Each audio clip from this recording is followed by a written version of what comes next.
Salve aí, galera, empresa está fácil.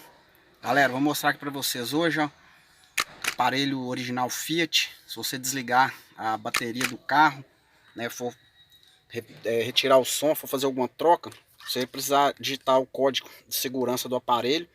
Esse código é individual de cada aparelho, ele vem junto com o manual do proprietário, então você deve guardar esse código, porque sem ele o aparelho não vai funcionar.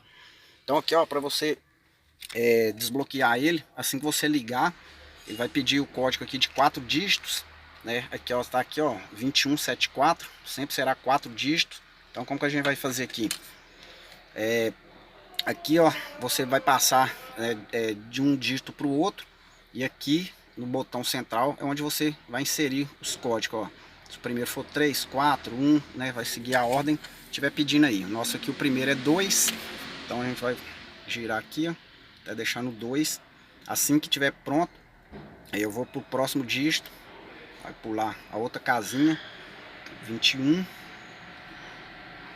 Próximo, terceiro aqui agora, dou mais um toque aqui, 2174, que é o meu dígito. Vou girando aqui até chegar no 7.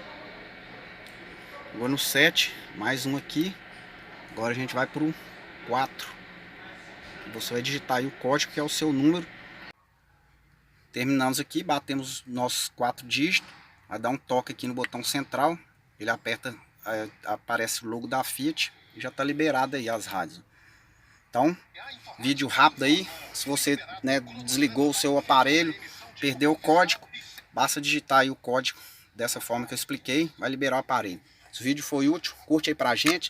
Se não é inscrito no canal, se inscreva aí para acompanhar os novos vídeos com novas dicas.